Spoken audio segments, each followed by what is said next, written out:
আসসালামু আলাইকুম। আলহামদুলিল্লাহ ওয়াহদা ওয়াসসালাতু ওয়াসসালামু আলা মান লা নাবিয়্যা বাদা।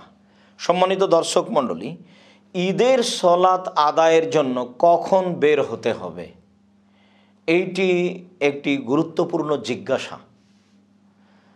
আমরা তো যা দেখছি তাতে মানুষ এক ঈদের মাঠে কয়েকবার সলাত আদায় করছে, যার কারণে অনেকেই বের হচ্ছে সকালেই ফজরের সলাতের পরে কিছুক্ষণ পরে, অনেকে বের হচ্ছে 7টা-8টার দিকে, অনেকে বের হচ্ছে 10টার দিকে, কেননা 10টা সাড়ে 10টা পর্যন্ত ঈদের মাঠে সলাত চলছে।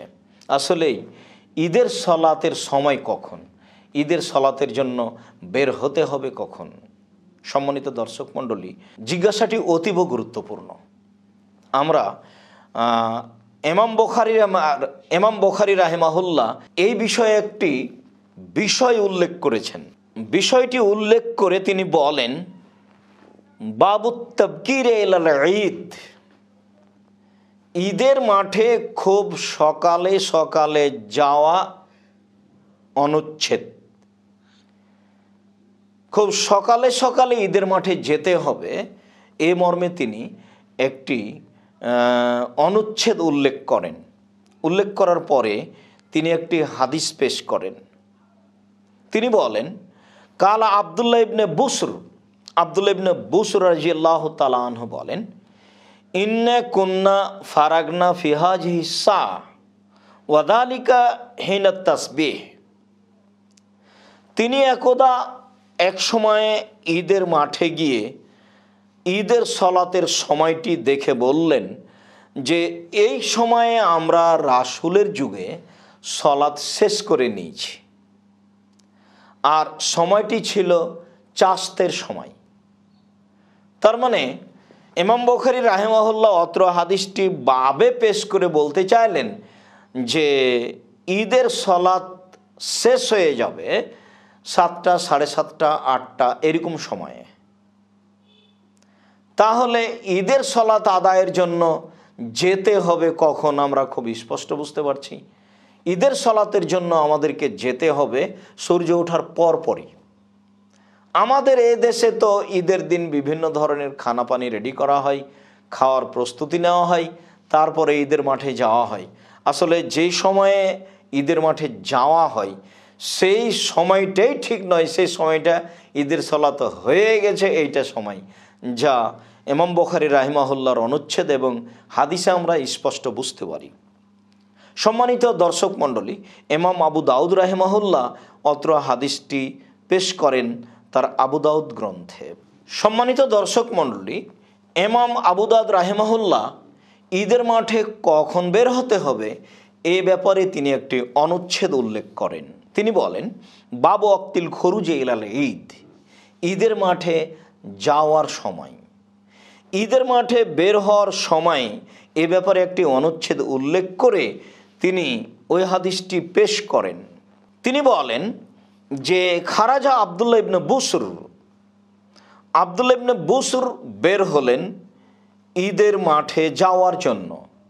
সাহেব রাসূলুল্লাহ সাল্লাল্লাহু আলাইহি সাল্লাম, তিনি ছিলেন রাসূলের সাহাবী। মা নাসে ফি ইয়াউমি ঈদিন, তিনি বের হয়েছিলেন জনগণের সাথে ঈদের সালাত আদায়ের জন্য। সেদিন ছিল ঈদুল ফিতর অথবা ঈদুল আজহা। ফানকারা ইবদে আল ইমামে, ইমাম সাহেবের ঈদের সলাতটি দেরি করাকে তিনি নাকচ করলেন। তিনি বললেন যে এই সময়ে ঈদের সলাত আদায় করা হবে কেন? এই সময়ে ঈদের সলাত আদায় করা যাবে না। ইমাম সাহেবের দেরি করে ঈদের সলাতটিকে আদায় করার বিষয়টিকে তিনি নাকচ করলেন। তিনি নাকচ করে বলছেন যে ইন্না কুন্না কাদ ফারাগনা সাআতানা হাযিহি, আমরা রাসূল সাল্লাল্লাহু আলাইহি সাল্লামের যুগে এই সময়ে ঈদের সলাত শেষ করে দিয়েছি। ওয়া যালিকা হিনাত তাসবিহ, আর যেই সময়টাতে তিনি বলছেন এই সময়টা চাস্তের সময় বা তারও পূর্বের সময়। অনেকেই তাসবিহ বলতে এশরাকের সলাতকে নিয়েছেন। তার মানে সূর্য ওঠার পরপরই মানুষকে বের হতে হবে ঈদের মাঠে যাওয়ার উদ্দেশ্যে। সেখানে গিয়ে সলাত আদায় করার পরে দেখা যাবে যে চাস্তের সময় হয়ে এসেছে।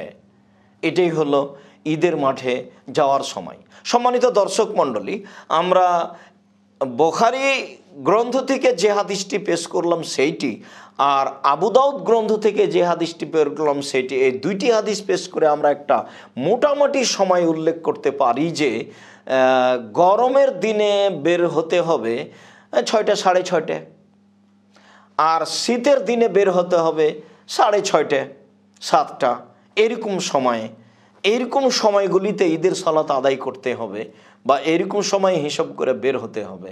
এক কথায় সূর্য ওঠার পরে বের হতে হবে আর এরকম সময়ে সালাত আদায় করতে হবে, যা আমাদের ঈদের মাঠে গিয়ে যে টাইমে সালাত আদায় করছি সেই সময়ের সরাসরি বিপরীত।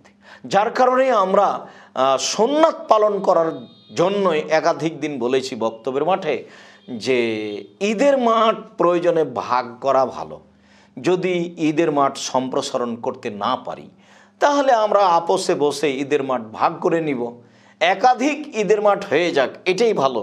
কিন্তু এক ঈদের মাঠে একাধিকবার সালাত হবে আর সময় পার হয়ে যাবে, অসময় ঈদের সালাত আদায় করা হবে, এইটা ঠিক নয়। আল্লাহ আলাম বিসসাওয়াব ওয়া সাল্লাল্লাহু আলা নবী ওয়া সাল্লাম। আসসালামু আলাইকুম ওয়া রাহমাতুল্লাহ।